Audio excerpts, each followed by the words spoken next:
বাংলাদেশ সীমান্তে বড় সিদ্ধান্ত। মাত্র কয়েকদিনের মধ্যেই সীমান্ত নিরাপত্তা জোরদারে বিএসএফ এর হাতে তুলে দেওয়া হলো 1000 একরের বেশি জমি। কেন এই বিশাল জমি দেওয়া হলো? এর পেছনে কি শুধু নিরাপত্তার বিষয় নাকি রয়েছে আরো বড় কোনো পরিকল্পনা? ভারত বাংলাদেশ সীমান্তে এই নতুন উদ্যোগ দুই দেশের উপর কি ধরনের প্রভাব পড়তে পারে জানতে পুরো প্রতিবেদনটি শেষ পর্যন্ত দেখুন। বিভিন্ন সংবাদ মাধ্যমে বলা হচ্ছে, পশ্চিমবঙ্গের সীমান্তবর্তী এলাকায় সীমান্ত সুরক্ষা জোরদারের উদ্দেশ্যে বিএসএফ এর প্রয়োজনীয় অবকাঠামো তৈরির জন্য প্রায় 1000 একর জমি দেওয়ার বিষয়টি সামনে এসেছে। সীমান্ত এলাকায় বেড়া নির্মাণ সাধারণত অনুপ্রবেশ, চোরাচালান এবং অন্যান্য সীমান্ত অপরাধ নিয়ন্ত্রণের উদ্দেশ্যে করা হয়। ভারত দীর্ঘদিন ধরে বাংলাদেশ সীমান্তের বিভিন্ন অংশে কাঁটাতারের বেড়া নির্মাণ করে আসছে।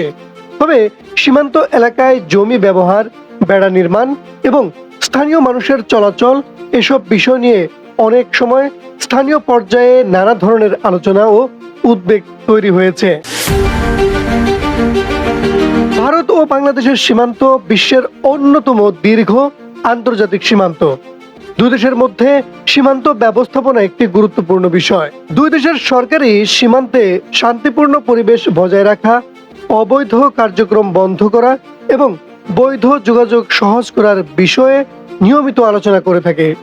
সীমান্তে নতুন কোনো অবকাঠামো নির্মাণের ক্ষেত্রে স্থানীয় প্রশাসন, সীমান্তবর্তী জনগণ এবং সংশ্লিষ্ট কর্তৃপক্ষের ভূমিকা অত্যন্ত গুরুত্বপূর্ণ হয়ে ওঠে।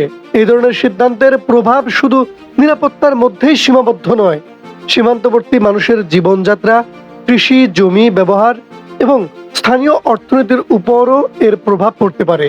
তবে এই ধরনের বড় সিদ্ধান্তের ক্ষেত্রে স্বচ্ছতা, স্থানীয় মানুষের স্বার্থ বিবেচনা এবং দুই দেশের মধ্যে সমন্বয় অত্যন্ত গুরুত্বপূর্ণ। প্রিয় দর্শক, এখন দেখার বিষয় এই জমি হস্তান্তর ও সীমান্তে বেড়া নির্মাণের কার্যক্রম কিভাবে বাস্তবায়িত হয় এবং এর প্রভাব কি হয়। আপনার মতামত কি? এর প্রভাব কি পড়তে পারে দুই দেশের উপর? আপনার মন্তব্য কমেন্টে লিখবেন। নিত্য নতুন সংবাদ পেতে আমাদের সঙ্গেই থাকুন।